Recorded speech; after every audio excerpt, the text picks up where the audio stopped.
आज हम इस साल के बेस्ट रूम हीटर्स को प्रॉपर रिव्यू करेंगे। मार्केट में तो बहुत सारे मॉडल्स अवेलेबल हैं, लेकिन उनमें से top ratings and great reviews देखकर मैंने ये 5 बेस्ट हीटर्स को रियल टाइम टेस्ट करके रिव्यू करने वाला हूँ।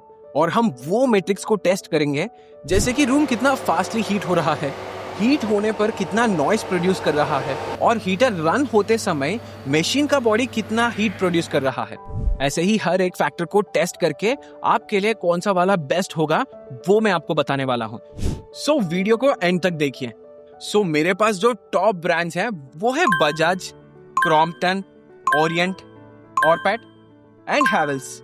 लेकिन फीचर्स में जाने से पहले हम ये समझते हैं कि असल में कितने टाइप्स के हीटर्स अवेलेबल हैं। इनमें मेनली 3 टाइप्स ऑफ हीटर्स मिलते हैं। पहला है इंफ्रारेड हीटर्स। ये हीटर्स इंफ्रारेड रेस और हैलोजन रॉड्स को यूज करके हीट जनरेट करता है। सो मेनली पास वाले एरियाज को इंस्टेंटली हीट करता है, लेकिन पूरा रूम को हीट नहीं करेगा, सिर्फ फ्रंट साइड का एरिया को ही वार्म करता है। ये सिर्फ पर्सनल यूज के लिए बेस्ट है, जैसे study desk, small corner areas या सिंगल बेड स्पेसेस के लिए। एंड इवन इसका पावर कंजम्पशन भी कम होता है और आराम से 1000 के प्राइस रेंज के अंदर मिल जाता है। दूसरा है कन्वेक्शन फैन रूम हीटर्स। ये वो हीटर्स है जो मार्केट में मोस्ट कॉमनली मिल जाते हैं। एक्चुअल में कन्वेक्शन हीटर का मतलब होता है हीटर के अंदर एक हीटिंग कॉइल और एक फैन होते हैं। ये फैन हॉट एयर को पूरे रूम में इवनली स्प्रेड होने देता है, जिस वजह से रूम बहुत जल्दी हीट हो जाता है। लेकिन इसमें थोड़ा नॉइज भी आता है और एयर ड्राई होने के चांसेस भी होते हैं। लेकिन अगर इंस्टेंटली रूम को हीट करना है तो यही है बेस्ट ऑप्शन। ये मॉडल्स आपको अराउंड 1000 to 3000 के रेंज में मिल जाते हैं। तीसरा है ऑयल फील्ड रेडिएटर हीटर्स। इस हीटर्स में ऑयल फील्ड मेटल फिन्स होते हैं। इसमें इलेक्ट्रिसिटी की वजह से ऑयल हीट होता है और हीट फिन्स से पूरे रूम में हीट स्प्रेड होता है। लेकिन इसमें हीटिंग प्रोसेस तो बहुत स्लो होता है, पर एक बार हीट होने के बाद ये रूम को बहुत देर तक गर्म रखता है, इवन स्विच ऑफ करने के बाद भी। लेकिन इनके साइजेस थोड़े बड़े होते हैं और कॉस्ट भी ज्यादा होते हैं, लाइक अराउंड 7000 से 15000 के रेंज में होते हैं। इस वीडियो में हम सिर्फ कन्वेक्शन बेस्ड हीटर्स को ही रिव्यू करने वाले हैं, क्योंकि मोस्ट कॉमनली होम पर्पसेस और फ्रेंडली बजट कैटेगरी में यही आते हैं। ये सभी प्रोडक्ट्स आपको 2000 के अंदर मिल रहे हैं, लेकिन सिर्फ हैवेल्स आपको 3500 का पड़ेगा। पहले इनके फीचर्स के बारे में बात करें तो ऑलमोस्ट सभी heaters 1000 to 2000 watts dual heat settings के साथ आते हैं। इसका मतलब आप हीटिंग लेवल को माइल्ड हीट के लिए 1000 वॉट्स पर या फुल हीट के लिए 2000 वॉट्स पर रखकर कंट्रोल कर सकते हैं। डिजाइन एंड बिल्ड क्वालिटी के बारे में बात करें तो Crompton, Orient and Orpat easy to move design में आते हैं। ओरिएंट एंड ऑरपैट का प्लास्टिक क्वालिटी अच्छा है, लेकिन क्रॉम्पटन का उतना सेटिस्फाइंग नहीं लगा। बजाज तो आयरन बॉडी के साथ आता है, लेकिन ओल्ड ट्रेडिशनल लुक जैसे लगता है। वही हैवेल्स का डिजाइन बहुत प्रीमियम फील दे रहा है, with smooth finishing and high quality plastic के साथ। ये तीनों हैंडल्स के साथ आने से एक रूम से दूसरे रूम में कैरी करना बहुत आसान हो जाता है। बजाज में भी साइड ग्रिप दिए गए हैं, लेकिन ऑरबिट में कोई हैंडल नहीं है। क्रॉम्पटन और ओरिएंट दोनों को वर्टिकल एंड हॉरिजॉन्टल बेस में यूज कर सकते हैं। बजाज, ऑरबिट और हैवेल्स को सिर्फ हॉरिजॉन्टल वे में ही यूज कर सकते हैं। वेट वाइज देखा जाए तो सभी हीटर्स 1 to 2 kg के अंदर ही है, लेकिन बजाज और हैवेल्स थोड़ा हेवी और बल्की लग रहे हैं।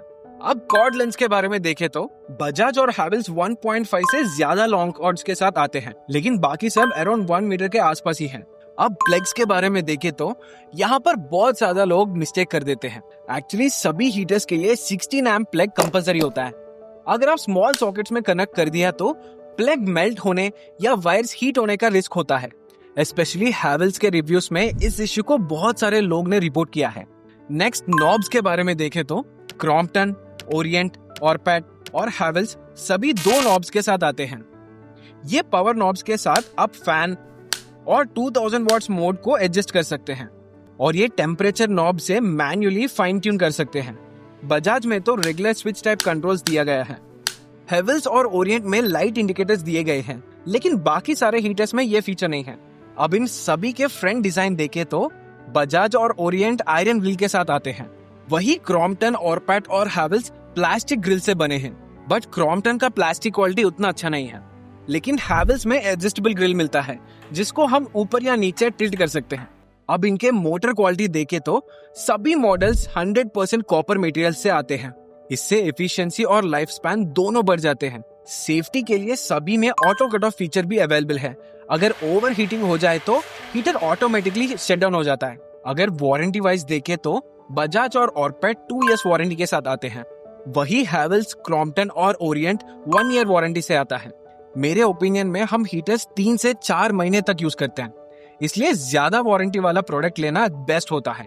अब टेस्ट स्टार्ट करने से पहले एक बार रूम टेम्परेचर को चेक करने से यहाँ पे टेम्परेचर 25.5 डिग्रीज है। इस रीडिंग को बेस लेकर अब मैं टेस्ट स्टार्ट कर रहा हूँ।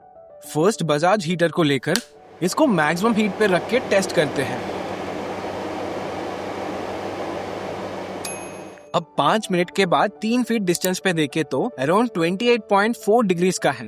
अब थोड़ा पीछे जाके 10 फीट डिस्टेंस पर टेस्ट किया तो 27.9 डिग्रीज दिखा रहा है। अब क्रॉम्पटन हीटर को मैक्सिमम हीट पे रख के टेस्ट स्टार्ट करते हैं। 5 मिनट के बाद 3 फीट डिस्टेंस पे 30.6 डिग्रीज और 10 फीट डिस्टेंस पे 27.9 डिग्रीज दिखा रहा है। नेक्स्ट ओरिएंट हीटर को टेस्ट करते हैं। 3 फीट डिस्टेंस पे देखे तो अराउंड 28 डिग्रीज दिखा रहा है और वही 10 फीट डिस्टेंस पे 28.3 डिग्रीज दिखा रहा है। एंड नेक्स्ट हैवेल्स हीटर को टेस्ट करने पर 3 फीट डिस्टेंस पे 35.9 डिग्रीज और वही 10 फीट डिस्टेंस पे 27.6 डिग्रीज दिखा रहा है। अब ऑरपेट हीटर को टेस्ट करने से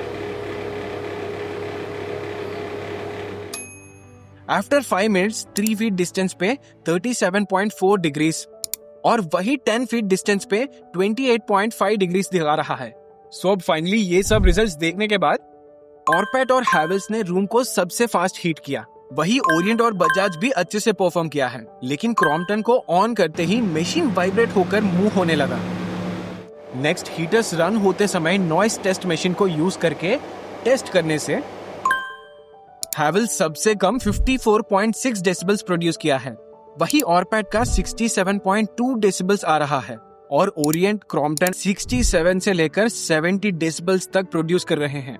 सो हैवेल्स बहुत कम नॉइज से रन हो रहा है। नेक्स्ट ये सभी रन होते समय इनके बॉडी हीट चेक करने पर ऑरपेट 32 डिग्रीज में, ओरिएंट, क्रॉम्पटन और बजाज 34 से 35 डिग्रीज तक गर्म हो रहा है, लेकिन हैवेल्स का बॉडी बहुत ज्यादा हीट हो रहा है अराउंड 37 डिग्रीज तक। और आपको ये भी ध्यान में रखना चाहिए कि अगर आप कन्वेक्शन हीटर्स को ज्यादा देर तक यूज कर रहे हैं तो ये रूम के अंदर मॉइस्चर को एब्जॉर्ब कर देता है और रूम को पूरा ड्राई कर देता है।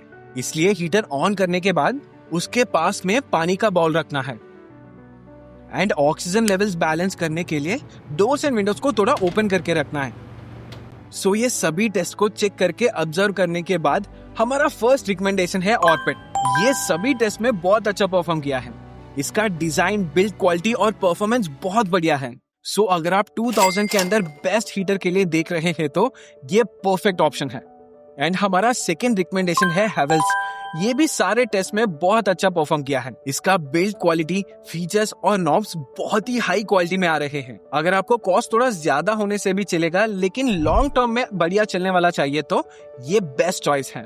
एंड इसका प्राइस भी अराउंड 3500 का है। और ये सारे प्रोडक्ट्स हम खुद परचेस करके रियल टाइम टेस्ट करके आपको दिखा रहे हैं और ये कोई स्पॉन्सर्ड प्रोडक्ट्स नहीं है। एंड ये सभी के लिंक्स मैंने डिस्क्रिप्शन में मेंशन किया है। और ऐसे ही आप जो प्रोडक्ट कंपैरिजन वीडियोस देखना चाहते हैं मुझे जरूर कमेंट सेक्शन में बताइए। एंड ऐसे ही इंटरेस्टिंग वीडियोस के लिए सब्सक्राइब।